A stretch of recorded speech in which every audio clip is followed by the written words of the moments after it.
We just got Hello off of again. the regular show, and here we are back to hear from you about your book.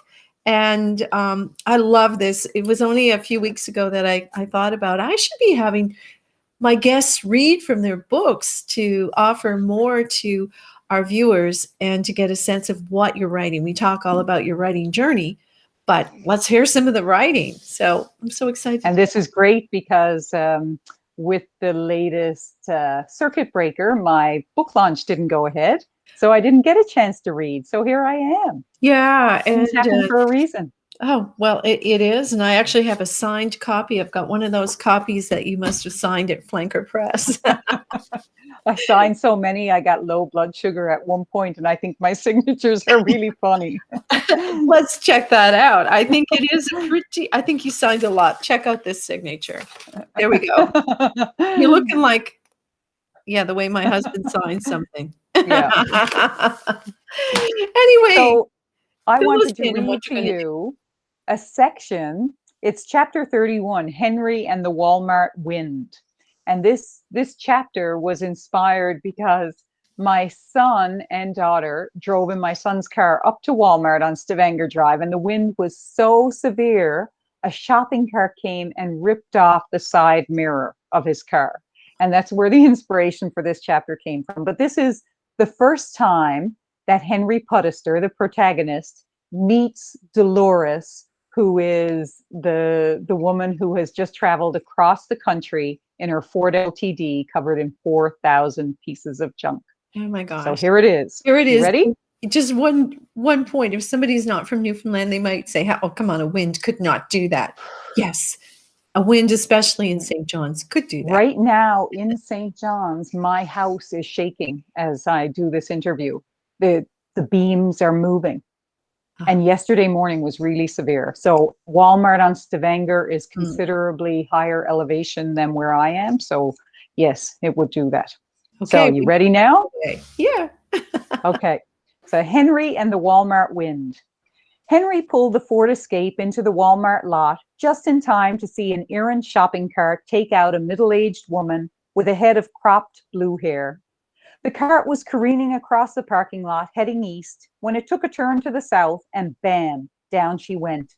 Henry pulled into the nearest space.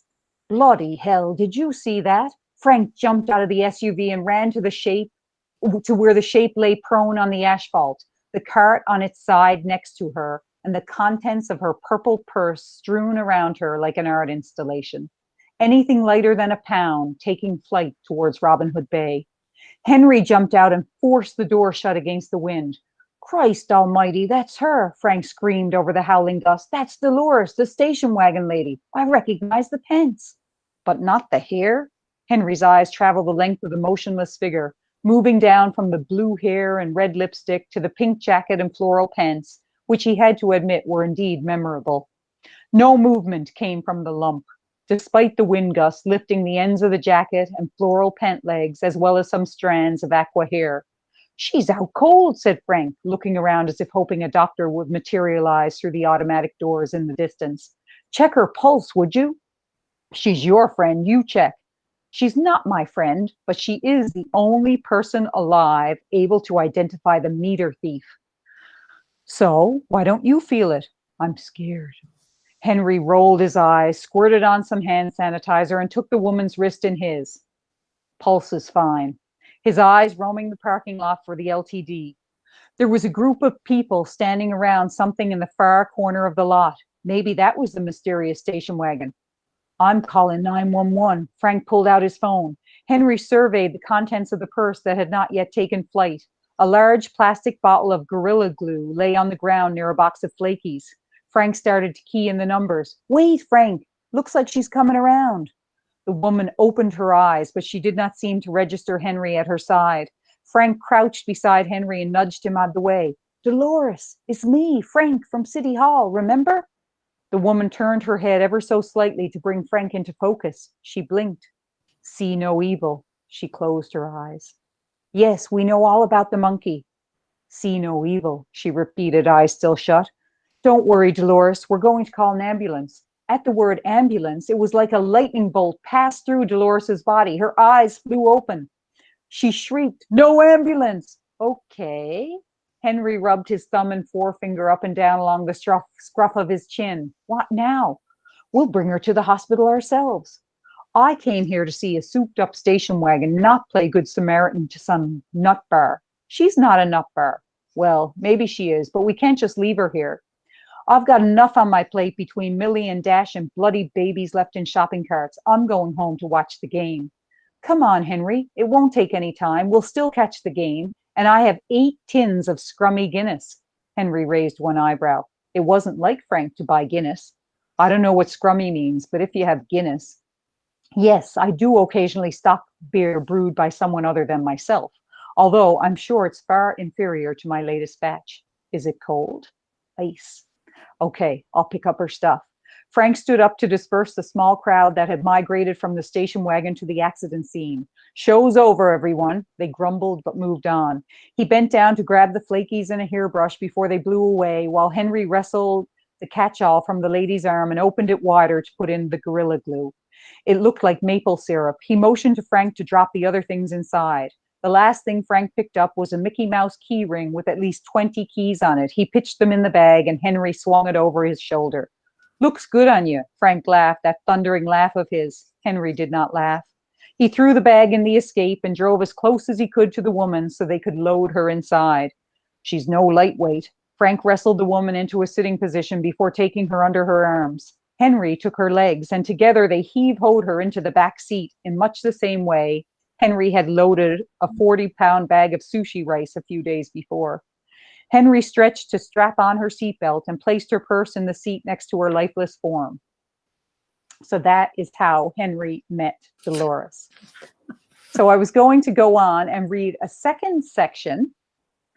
I can continue with what happens immediately after Henry meets Dolores for a little bit. Would you like that? And then I'll go to the other section. Absolutely. I'm enjoying it. I've read it once, but it's even nicer to hear you read it. So darn So good. the next chapter is linear, and it's chapter 32, Henry at the hospital with Dolores. So I'll read just a page and a half of that, and then I'll go to a different section. Sounds good. Henry did not see the hockey game. He did not get to enjoy a cold Guinness.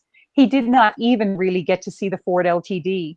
What he did was call his incredulous wife from the emergency department of the Health Sciences Center to tell her he was waiting for a dowdy, blue-haired, floral-clad lady to be seen by a doctor after he and Frank witnessed her getting clobbered by a Walmart cart. We were supposed to go over your defense, and then Dash was waiting for you to watch the game. Millie's voice came through the phone like a chainsaw. Henry could tell she still wasn't over the fact that Dash had caught fire. I know, but we couldn't just leave her there. But who is she? When Millie was irritated, there was no disguising it in her tone. I don't know. Some lady Frank knows. Henry, what is the woman's name? Henry looked up to the left. Dolores, I think. A bit of a nut bar, really. She covered an old wood panel station wagon with plastic toys and drove it across the country. Ooh, said Millie, her tone suddenly changing. That Dolores. I saw her on the National a little while ago. She was in Quebec. I had no idea she had made it here already. How does Frank know her? He met her yesterday. She went to City Hall to complain about damage to her car. You mean Daisy? Is that the car's name? Yes, we watched a story about her last Saturday night, remember? No. What happened to Daisy? Well, first she hit a moose. Oh, no. A gasp came out of Millie. Is Dolores all right? Not since she was run over by a shopping cart. It was no surprise to Henry that his wife would be into the retro station wagon. She always loved funky cars, but he was surprised by her interest in the crackpot woman driving it. Okay, back up a bit. I don't understand what she was doing at City Hall, Henry.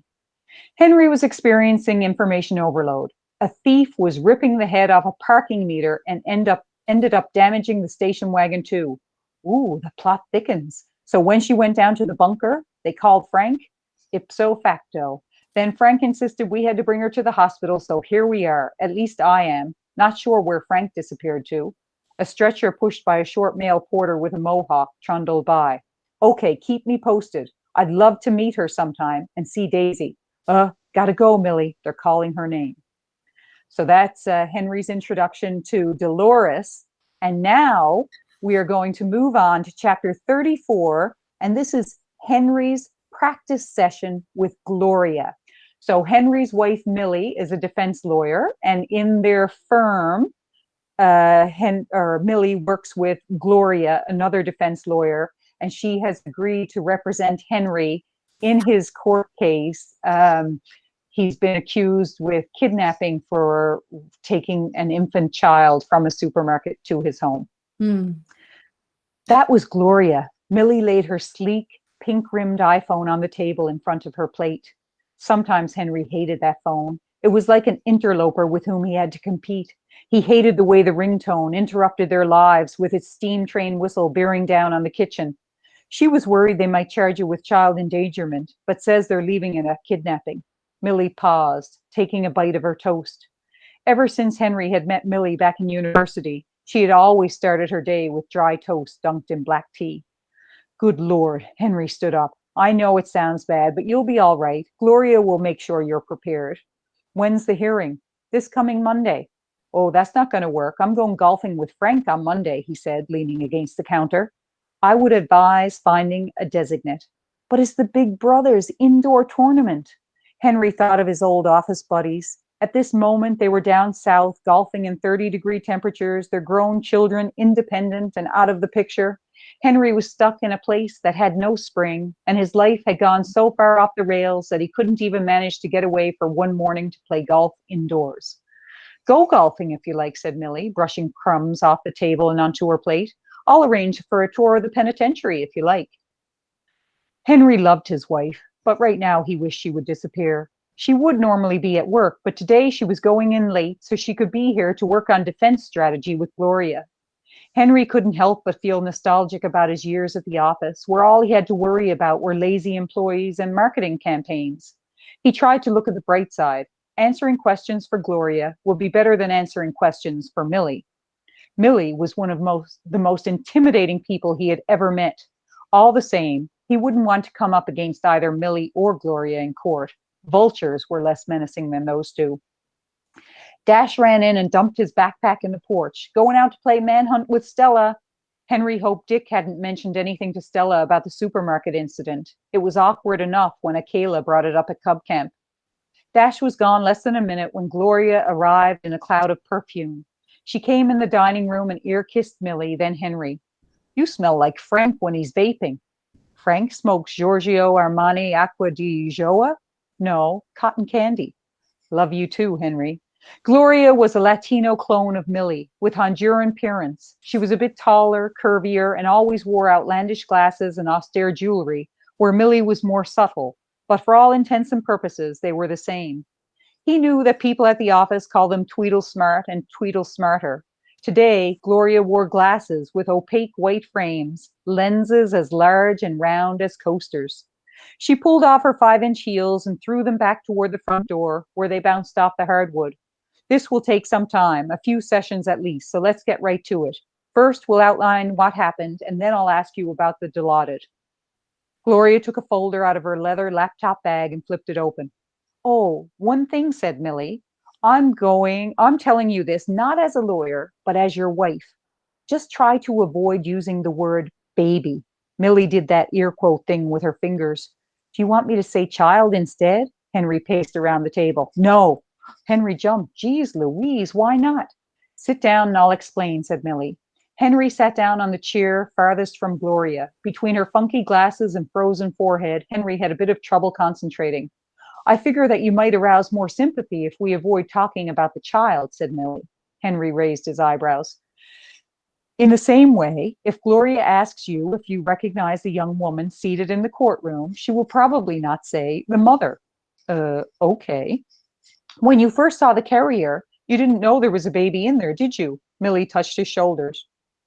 Not right away, but I peeked in and saw it.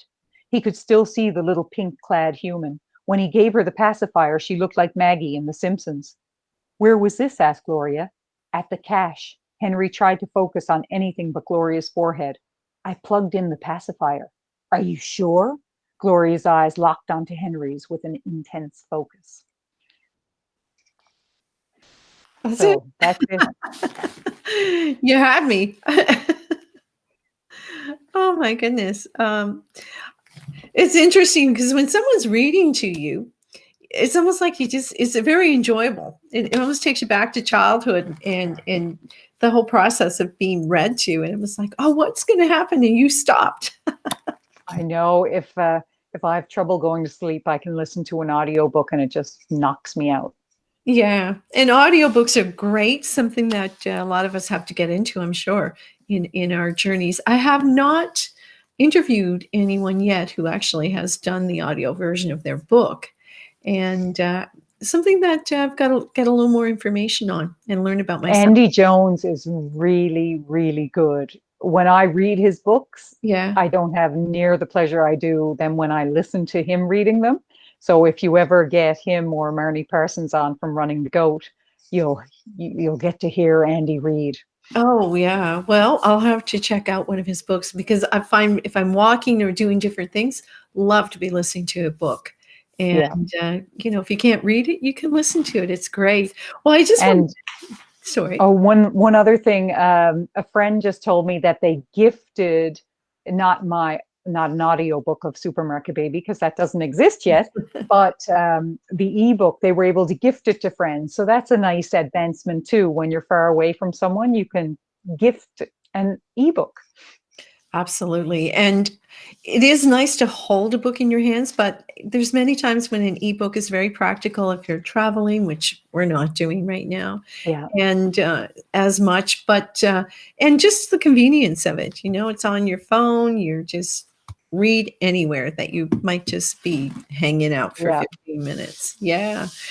And so hopefully we've intrigued people. I have to say, when I read the book, I was so disturbed at Doris and her glue and the bike. I'm just I And can't I was say anymore. But I was really sympathetic to Dolores as I wrote her, and I really liked her. But Ed Rich read the book. I love Ed Rich's writing, um, and he said when he read the scene where Henry comes upon Dolores in the shed with the Gorilla Glue, he yeah, said, "I didn't like Dolores until that scene, and now I hate her." I He's gotta also a motorcycle do. enthusiast, so I was just there is no way you can put any spin on this that makes it right. There's just nothing. Dolores, that motorcycle is out in the shed. I'm looking at the shed now, and when I do get around to having a book launch, the 1970 Triumph Bonneville will be there. oh, you're not going to glue anything on it, are you? No, no, that would be real fast divorce. There you go. Well, that's how Yeah, I felt when I read it. I just thought, oh, Doris, there's just no redemption for you now. You have crossed the line. It was hard on yeah. Henry. But Henry, he's a flawed individual, and he has a lot to learn in the course of the novel. But by the end, he is more accepting of other people's flaws and realizes that the life he has is not half bad. No, nice story arc. Yeah. Well, I hope we've intrigued you. If you have been listening to want to get the book and read more, and unfortunately, Susan's not going to be available to read it to you. You have to do that part yourself. But we've been able to Who knows? Maybe in the future, I am looking into it.